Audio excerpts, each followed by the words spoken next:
नमस्कार। कैसे हैं आप सब? How are you all? Enjoying home made food, घर पे बना खाना, घर को संभालना, घर पे वक्त गुजारना। और आज तो हनुमान जयंती की सबको शुभकामनाएं। सोचा क्यों ना हम हमारे सुपरमैन को याद करें। देख चुके हो ना टीवी पे बार बार सुपरमैन, कैसे उसका जन्म हुआ था, क्रिस्टल से, है ना। तो हमारे हनुमान जी की भी कथा को हम आज याद करेंगे। कैसे हुआ था हमारे हनुमान जी का जन्म? तो बहुत पहले सालों की बात है। हनुमान एक वायुपुत्र, मरुत पर्वत पर गौतम ऋषि जी का आश्रम था और उस आश्रम में एक वानरी कपल रहता था। There was a couple, a monkey couple, Anjaneya and Kesari. Anjani also previously was an Apsara. She was cursed. उन्हें कर्स मिला था और उस वजह वो वानर रूप में, बंदरिया के रूप में गौतम ऋषि जी के आश्रम में आ चुकी थी। अब उन्होंने पूछा कि भाई मेरा ये कर्स कैसे जाएगा, शाप कैसे जाएगा? तो लॉर्ड शिवा ने कहा कि उनकी अमर्याद भक्ति करने पर उन्हें वर प्राप्त होगा और उन्हें एक ऐसे पुत्र को जन्म देना होगा जो अमर्याद शक्तियों से प्राप्त होगा। बहुत सारी भक्ति अंजनेया ने करना शुरू कर दिया और उस शक्ति का फल प्राप्यम ये था कि यहाँ पे राजा दशरथ पुत्र कामेष्टि यज्ञ कर रहे थे। हम राम जन्म की कथा में थोड़े से उधर जा रहे हैं। तो उस पुत्र कामेष्टि जन्म के समय राजा दशरथ को उस पुत्र कामेष्टि यज्ञ से जो प्रसाद प्राप्त हुआ, पायस यानी खीर प्राप्त हुई, तो उन्होंने चाहा कि इस खीर को द्रुत गति से जल्द ही हमारे 3 ही पत्नियों को भेजा जाए। तो उन्होंने वायुदूत या वायु देवता से आवाहन किया कि कृपया हमें ये पायस हमारे 3 ही रानियों को पहुंचा दीजिए। तो वायुदूत जब रास्ते से पायस लेके जा रहे थे तो उन्होंने उसमें से कुछ पायस अंजनी को दे दिया और वो कुछ बूंदे अंजनी ने पायस के पी लिए। वायुदेव ने कहा कि हो सकता है तुम्हें भी पुत्र प्राप्ति हो। बहुत खुश हुई अंजनी और जैसे ही उसने पायस का प्राशन किया, लॉर्ड शिवा आए और उन्होंने कहा कि अब तुम्हें भी पुत्र प्राप्ति होगी। हमारी जो भक्ति आपने की उसका तो आशीर्वाद आपको है ही। और कुछ ही दिनों बाद हमारे मारुति राया, हमारे बजरंग, हमारे सुपर हीरो बॉर्न हुए गौतम ऋषि जी के आश्रम में। अब आगे सुनती हूँ कि कैसे इनका बल बढ़ता गया।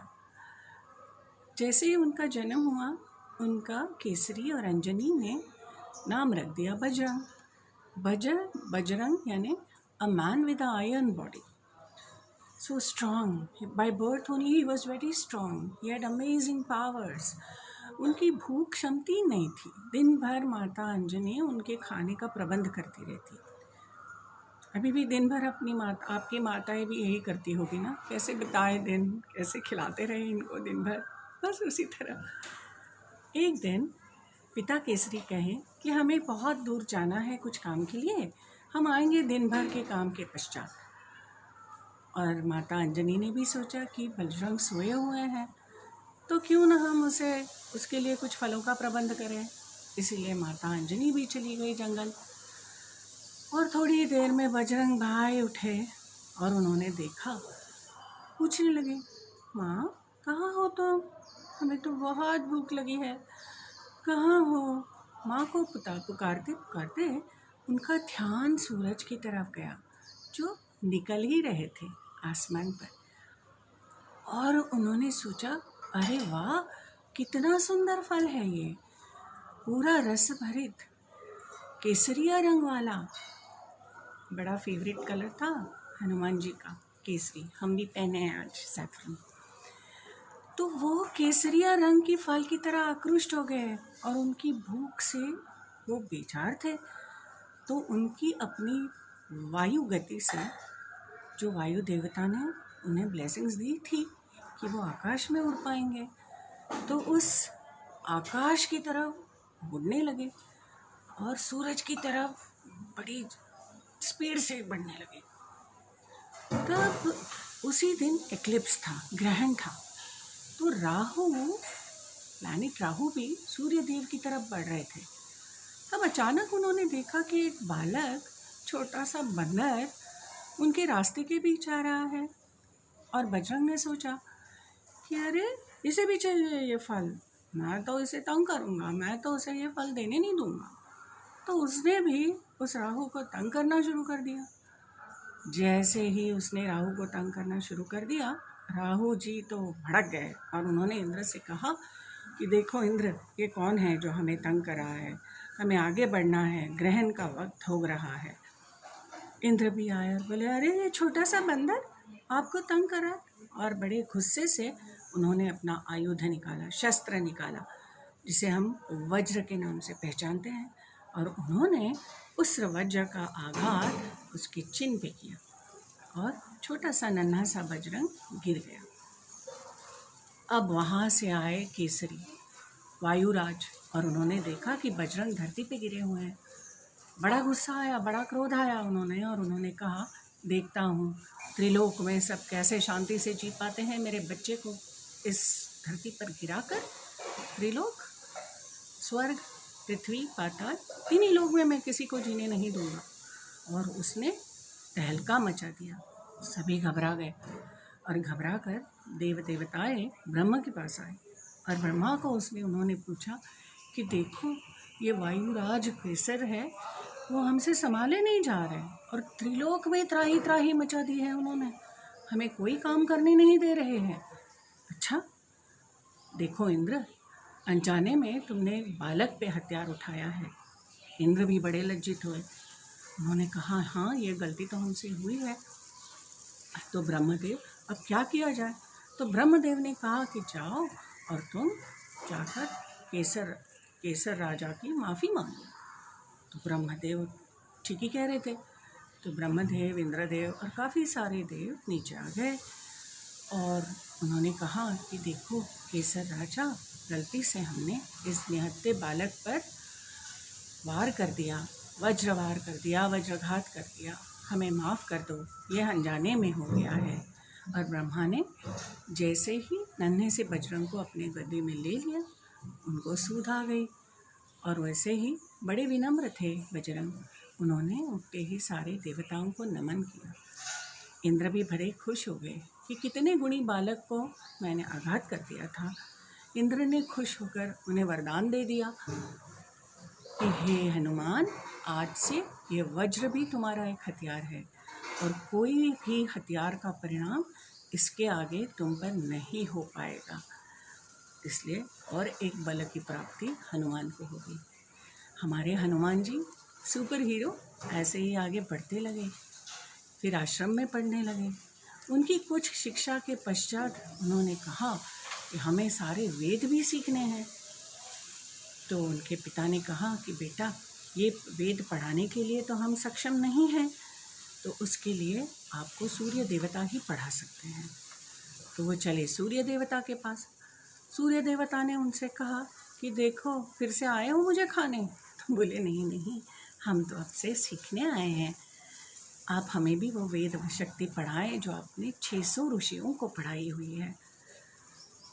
अच्छा, पर मेरे पास वक्त नहीं, मैं तो कहीं भी रुकता नहीं, मैं पूरे ब्रह्मांड में ही घूमता हूँ, एक जगह बैठ के तुम्हें पढ़ा नहीं पाऊँगा। हनुमान जी ने कहा कोई विपत्ति नहीं, हम भी आपके साथ घूमेंगे।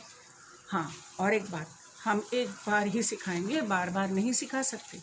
जो भी हम कहेंगे उसे आपको ठीक से श्रवण करना पड़ेगा और उसे सुनकर ही पढ़ लेना पड़ेगा, बार बार हम नहीं सिखाएंगे, सूर्य देवता ने कहा। हनुमान जी हमारे सुपर हीरो, वो कहें ठीक है आप बढ़ें, हम आपके साथ सुनते चलेंगे। और इसी तरह पूरे ब्रह्मांड को गश्त लगाते हुए सूरज उनको वेद पढ़ाते गए और वो पढ़ते गए। सभी वेदों में आज हमारे हनुमान जी ऐसे जाने जाते हैं कि सारे शास्त्रों में, वेदों में सबसे उच्च शिक्षित हमारे हनुमान जी हैं। उसे पढ़ाने के बाद सूर्य देवता ने कहा कि अभी तुम्हें हमें कुछ देना पड़ेगा, गुरु दक्षिणा देनी पड़ेगी। तो मारुति ने कहा, बजरंग ने कहा, मांग लो, जो भी हमारे पास है हम दे सकते हैं। तो सूर्य देवता ने कहा कि हमारे जो पुत्र है, वानर पुत्र सुग्रीव, आप उनके मंत्री बन जाओ, उनकी सुरक्षा करो और ज़िंदगी भर उन्हें साथ दो। हमारे वानर राज मारुति बड़े खुश हुए और उन्होंने कहा, ये तो बहुत आनंददायी दीक्षा, ये तो बहुत आनंददायी आपने गुरु दक्षिणा मांगी है, हम इसे तहे दिल से पूरा करेंगे। और इसी तरह हमारे हनुमान जी पूरे सक्षम, पता है दोस्तों, ये हनुमान जी ही सबसे उच्च शिक्षित हैं और बहुत सारी यूनिक चीज़ें उन्हें प्राप्त है। मनोजवम मारुति तुल्य वेगम जितेंद्रियम बुद्धिमत्ताम वरिष्ठम वातात्मजम वानरयूथ मुख्यम श्री राम दूतम शरणम प्रपद्ये। ऐसे बुध कौशिक ऋषि जी ने कहा है कि हमें ये हनुमान जी की प्रार्थना क्यों करनी चाहिए। मनोजवम मारुत तुल्य वेगम, मतलब उनका वेग इतना है, स्पीड इतना है कि हमारी मन से भी आगे वो भागते हैं, आगे जाते हैं। तो हर चीज़ में आप अपनी शक्ति इतनी बढ़ाओ, सबसे आगे बढ़ो। जितेंद्रियम बुद्धिमत्ताम वरिष्ठम, जितेंद्रियम सर्व इंद्रिय, आपके जो 5 सेंसेस हैं, उन 5 सेंसेस पे जिन्होंने जीत लिए हैं, ऐसे जितेंद्रिय हैं। वैसे आप भी आपके सभी इंद्रियों पर जीत पाएँ। Take the control of your every sense, which will help you in every calamity of life. And वातात्मजम वानर यूथ मुख्यम, ऐसे वानर के यूथ जो मुख्य थे, श्री राम दूतम शरणम प्रपद्ये, श्री राम के दूत भी तो थे। दूत यानी लक्ष्मण की पहली खबर उन्होंने श्री राम जी को पहुंचाई, सीता कहाँ रखी गई है ये भी उन्होंने समझाया। तो ऐसे हर जगह वो उनके रक्षक रहे, वो उनके दूत रहे, आजन्म श्री राम जी के सेवा में रहे। So friends, we must follow the teachings of Hanuman ji. Healthy mind in a healthy and very fit body. So from today you must be working on your fitness, but keep praying to Lord Hanuman and keep pursuing your fitness. All the best. बोलो श्री रामचंद्र की जय, बोलो श्री हनुमान की जय, श्री हनुमान की जय।